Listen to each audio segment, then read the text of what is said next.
kita nyalain lampu mobil, lampu kota harus lampu besar, ternyata di tengah makam. Serius? Serius Mas. Ternyata yang terima paket itu almarhum, udah meninggal. Yang anehnya lagi foto tersebut selama 40 hari hilang. Halo semuanya, selamat datang di YouTube channel Ngeri View Mistis. Obrolan ngeri berbau mistis.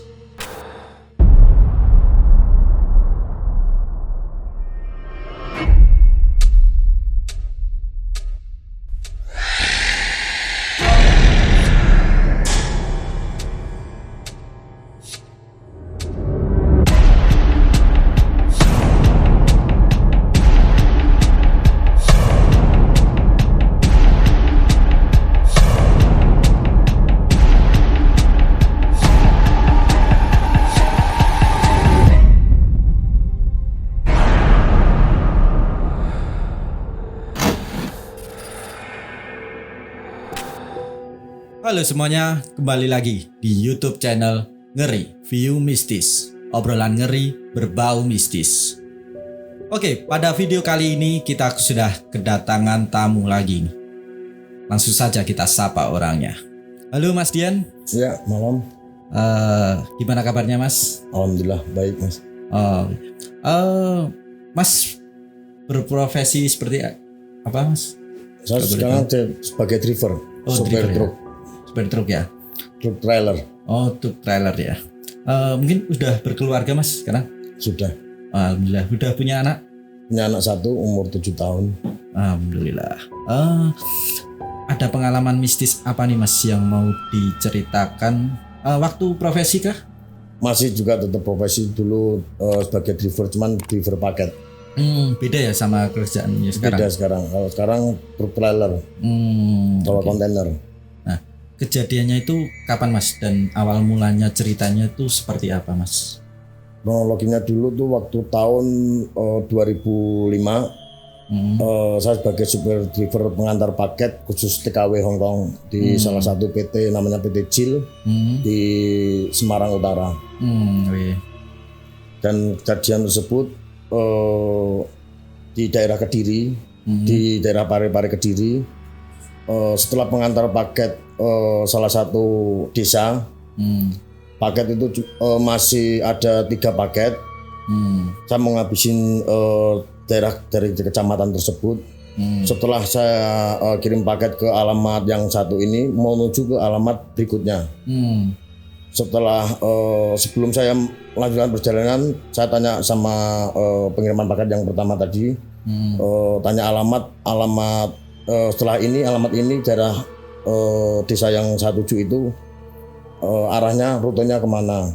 Terus bapaknya yang kirim paket pertama menunjuk arah, menelusuri jalan tersebut, jalan ke yang arah ke desa berikutnya, melewatin hutan, kebun, baru itu ada perkampungan, itu alamat yang tuju berikutnya. Itu berarti lebih ke emang kayak nggak perkotaan ya Mas? Enggak, itu pedesaan, dusun.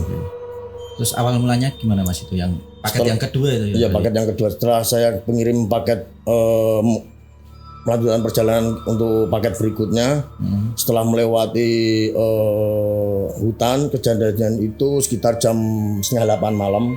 Jadi itu Mas sendiri atau? Berdua. Oh berdua, oke. Berdua sama rekan kerja juga. Boleh tahu Mas namanya siapa? Kalau boleh disebutin temannya? Eko. Oh Mas Eko, oke.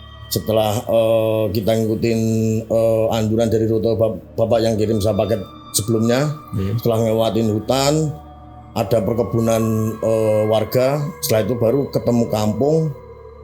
Saya lihat ada wanita di depan teras. Kita coba untuk bertanya alamat desa yang kami tuju. Setelah tanya sama yang perempuan itu, ternyata benar itu paket yang alamat yang kita tuju itu. Cuman kita juga langsung menyerahkan paket. Apakah benar Mbak? Apakah ini paket Mbak, ini ada kiriman paket dari TKW Hongkong. Alamat soal nama, kalau nama saya lupa. Cuman ternyata paket tersebut yang menerima juga mbaknya itu yang kami tuju itu, yang saya tanya pertama, orang ketemu pertama itu. Iya. Terus saya cek nomor teleponnya juga, alamatnya juga betul. Terus paket tersebut kita turunin sama mbaknya itu, paket sama penerima kan saya foto. Itu gede paketnya besar lah, ukuran sekitar 80 cm. Seperti kardus. Setelah mbaknya nerima, kita berbincang juga mbaknya juga komplain, kok paketnya terlambat sih mas. Itu kejadiannya berarti di depan rumah atau gimana? Di depan rumah. Oh, di depan rumah ya. Kan karena saya jalan tanya alamat tersebut, ternyata alamat yang tuju persis sama mbaknya itu. Kita sampai mundurin mobil ke depan rumah, paket kita turunin, mbak penerima setelah tanda tangan surat jalan, foto sama paket, paket sama mbaknya saya foto. Karena SOP ya dari kerjanya. Setelah itu berbincang juga sama mbaknya juga komplain, kok paketnya terlambat sih mas? Ya maaf mbak, mungkin terlambatan dari kargo. Oh gitu. Setelah bincang kita juga dikasih kopi, rokok sama uang tip 100.000. Dijamu berarti ya? Iya, dijamu dengan baik. Kita juga minta air putih juga dikasih, istilah Jawa itu kendi, untuk tempat air minum. Setelah ngobrol-ngobrol itu berkisar sekitar jam 10 malam. Berhubung penginapan jauh, kita berniat untuk menginap, cuma pinjam tikar. Sebelum kita pinjam tikar juga tanya sama mbak, bapak ibu mana? Kenapa mas? Berhubung ini penginapan jauh, saya izin untuk menginap ini semalam. Karena udah malam ya? Iya udah malam, jam 10 malam. Oh jam 10 malam ya? Setelah dipinjemin tikar, karena juga banyak juga bilang tidur di dalam aja mas, masih kamar kosong. Kita nggak berani karena kita tidak bertemu kedua orang tuanya. Maaf mbak, kita pinjam tikar aja, mau tidur di teras. Baru dipinjemin tikar. Setelah dipinjemin tikar, berselang bangun tuh sekitar adzan subuh. Subuh kita bangun, kelihatan keadaan kok gelap. Saat bangun kok injek tanah, kok basah. Pikiran saya kok apa ini lampu mati. Saya cari sendal gak ketemu, saya berjalan menuju mobil. Dengan keadaan gelap, sampai mobil kita nyalain lampu mobil, lampu kota harus lampu besar, ternyata di tengah makam. Serius? Serius lah, sumpah demi Allah, real. Setelah saya nyalain motor, saya juga istilahnya astagfirullahaladzim, kok sampai sini. Saya nyalain mobil, saya niat keluar untuk makam, padahal saya juga masih punya kawan yang tidur di situ juga, connect saya. Saya nyalain mobil, berniat untuk lari keluar dari makam. Mobil itu kayak selip, jadi maju nggak bisa, mundur nggak bisa, akhirnya keluar mobil, saya lari ke keluar makam. Setelah keluar makam sampai jalan raya, ketemu 3 warga, bapak-bapak 2, ibu-ibu 1. Waktu itu saya ditanyain, ya belum bisa jawab karena napas juga terengah-engah. Saya lari juga jatuh bangun. Setelah dikasih minum sama bapaknya tadi, kita ngatur napas pelan-pelan, baru bisa cerita, Pak tolong pak, tolong pak. Itu teman saya masih dalam makam. Kamu orang mana mas? Si bapak juga tanya gitu. Kamu orang mana? Saya orang Semarang pak, saya supir cuma kirim paket. Lalu sampai kejadian sampai tengah makam saya nggak tahu pak. Setelah udah yuk kamu berapa orang? Saya cuma sama teman pak, teman saya masih tidur. Akhirnya bapak ngajak saya ke makam, berniat untuk bangunin teman saya. Kebetulan juga mobil masih di dalam makam. Setelah connect saya bangunin, dia juga berontak, kok kita sampai sini? Kenapa? Dari Pak, udah kita bahas nanti mas, pokoknya paket dinaikin ke mobil lagi. Kita berusaha keluar dari makam, mobil juga masih selip, sambil dibantu bapaknya itu untuk dorong. Setelah keluar makam, nyampe gapura masuk perkampungan, saya menunjukkan alamat yang saya tuju. Pak, tujuanmu kemana Mas? Ini Pak alamatnya Pak, saya menuju alamat ini. Benarkah desa ini? Oh ya kalau desa ini benar Mas. Bapak setelah saya mengutakan alamat itu, akhirnya kita antar ke alamat yang dituju sesuai alamat itu. Dan ditujukan ya mungkin Tunjukkan arahnya. arahnya sampai ke rumah itu nggak jauh dari makam tersebut.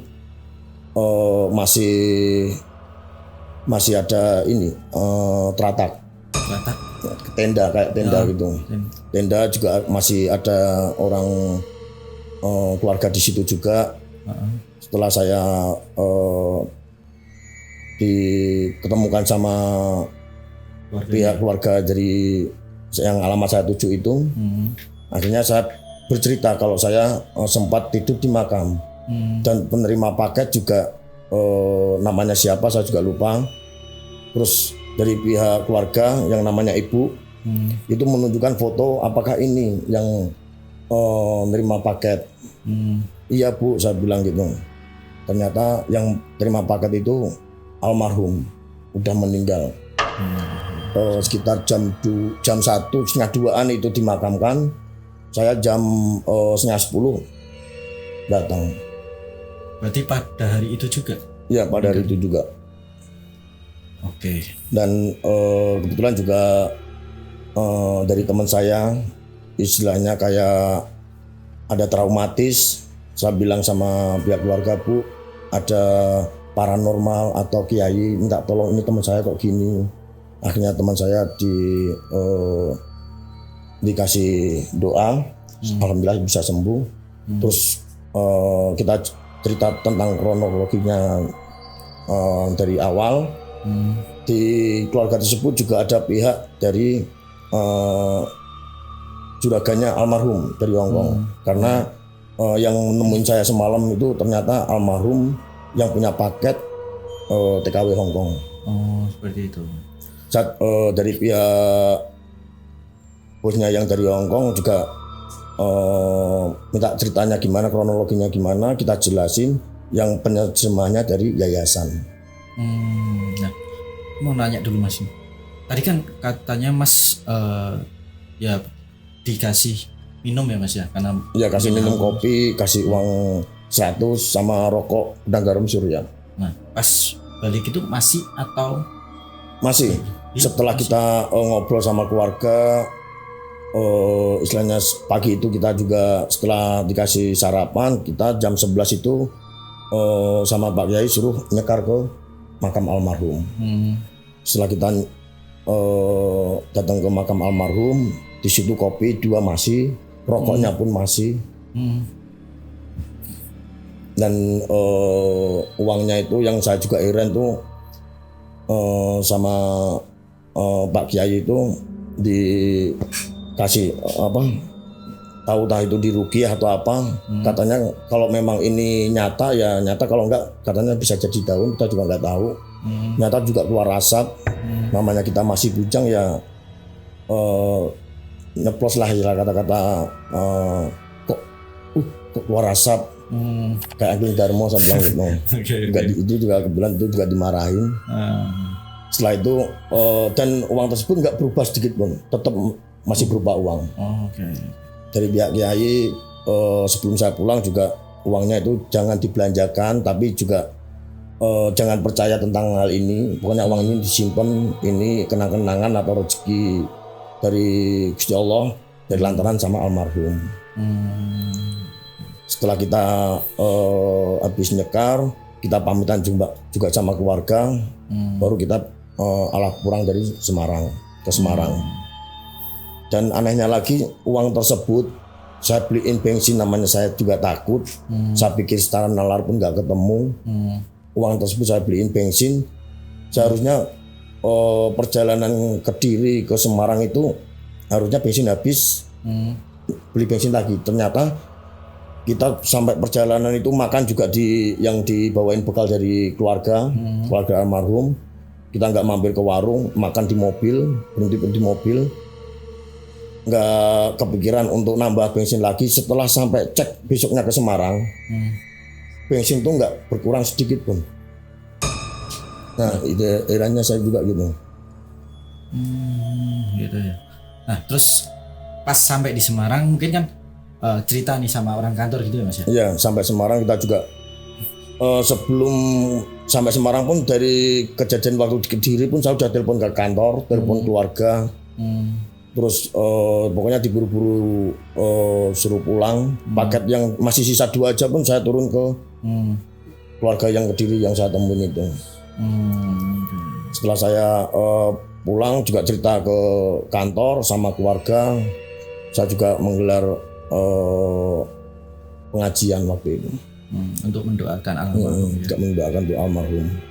Nah, tadi kan Mas sempat pernah bilangnya foto ya untuk SOP ya tadi. Iya. Nah, ada itu tuh istilahnya almarhum terlihat di situ juga. Enggak, kalau foto biasanya pengirim sama penerima sama paket itu memang aturan dari kantor juga difoto. Itu foto itu langsung besoknya dicetak dari kantor. Itu paket sama pohon besar. Padahal kejadian di makam itu nggak ada pohon besar. Besar banget fotonya. Dan ada foto berapa lain teman saya juga foto sama almarhum juga, tapi blur, gambarnya blur waktu di kursi. Yang anehnya lagi foto tersebut selama 40 hari hilang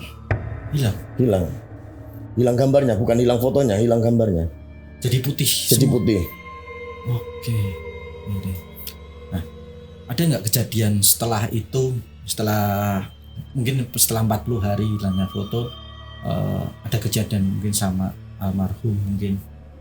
Enggak, kalau setelah kejadian itu enggak pernah namanya dimimpiin atau ketemu, enggak. Cuman setelah kejadian itu saya juga berbesar hati, dari pihak keluarga juga bilang enggak usah kapok, dalam arti jangan takut, pokoknya sini juga keluarga kalau mau kiriman paket daerah Kediri sini mampir nggak apa-apa. Saya juga bulan berikutnya juga ada alamat tersebut, saya juga sempetin mampir. 4 kali saya mampir. Bahkan sedang pernah dulu juga sempat dekat sama adiknya almarhum. Waktu kejadian itu juga adiknya waktu masih jadi TKW Hongkong. Setelah pemakaman selesai, bosnya dari Hongkong itu pulang, adiknya kembali ke Indonesia. Dan saya ketemu adiknya juga sempat kenal baik, kenal dekat juga sama keluarga. Waktu 2000 ya masih 2005 bulan berapa saya lupa, pihak keluarga juga pernah datang silaturahmi ke Semarang ke keluarga saya. Tapi sampai sekarang masih berhubungan sama? Enggak, karena paketnya PT JIL itu juga udah bangkrut. Saya juga udah bekerja di PT lain juga, saya udah nikah waktu itu sama si bujangan. Sekarang saya udah nikah, jadi nggak ada kontak lagi sama keluarganya atau sama adiknya juga. Oh, seperti itu ya. Mungkin ada kejadian atau pengalaman ataupun dimimpiin atau bercerita tentang cerita seperti ini sama temen? Enggak, iya, dulu ada cerita sama teman saya namanya Mas Andi, daerah Semarang juga, daerah Manyaran. Itu udah jauh banget? Udah jauh, udah saya juga cerita itu udah menikah. Cerita pengalaman saya itu sebenarnya saya pendam buat saya dan keluarga yang tahu. Berhubung saya juga kenal namanya Mas Andi punya kelebihan indigo, saya bercerita. Sebenarnya nggak cerita. Saya datang ke rumah Mas Andi tersebut, cuman bilang, loh Mas, kok bertiga? Enggak Mas, saya berdua sama teman saya. Enggak, tadi ada seseorang cewek ngikutin, kirain istri sampean. Enggak Mas, saya berdua sama Yena. Terus namanya teman saya Mas Andi itu punya indigo, nebak apa dulu pernah kejadian ini, ceweknya ini sampean di waktu kirim kerja sebagai sopir, kirim suatu barang. Nah baru tebakan Mas Andi itu tepat, baru saya cerita semua kronologi dari awal. Seperti itu ya. Dan katanya Mas Andi masih kalau ngasih mimpi enggak, menampakkan diri juga enggak, cuman katanya masih ngikutin saya sampai sekarang. Gini Mas, ini ada sih teman saya ya mungkin bisa mungkin ngasih arahan atau mungkin masih lebih kayak petunjuk sih kenapa Mas sampai Mas kejadian seperti itu. Ya namanya Vina sih. Mungkin bisa ngobrol ya sama Vina. Kita datangkan Vina. Iya. Oke sobat mistis,